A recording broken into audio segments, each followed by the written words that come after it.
রাজধানীর গুলশানে বিএনপির চেয়ারপারসনের কার্যালয়ে সমসাময়িক বিষয় নিয়ে ব্রিফ করছেন দলটির মহাসচিব মির্জা ফখরুল ইসলাম আলমগীর। সরাসরি চলে যাচ্ছি তার বক্তব্যে।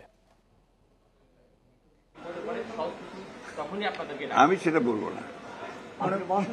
এই যে সারা দেশে যে বিশৃঙ্খলা হচ্ছে, অনেকে বলছেন যে এটি পরিকল্পিত হতে পারে কিংবা নির্বাচনকে বাধাগ্রস্ত করার জন্য, বানচাল করার জন্য হতে পারে, আপনারা সেটা মনে করেন? না, বিষয়টা হচ্ছে যে এটা আপনার কিছু কিছু বিশৃঙ্খলা হচ্ছে, ডাউট অ্যাবাউট ইট।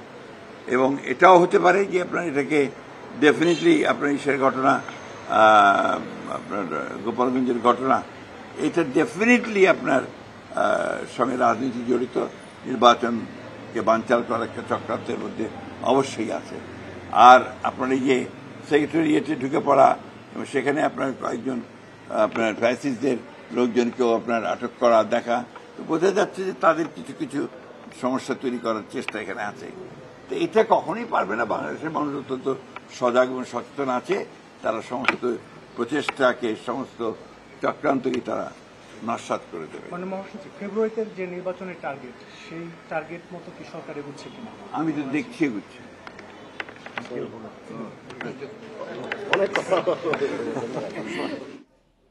বিএনপির মহাসচিব মির্জা ফখরুল ইসলাম আলমগীর সাংবাদিকদের ব্রিফ করছিলেন। সরাসরি যুক্ত ছিলাম সেখানে।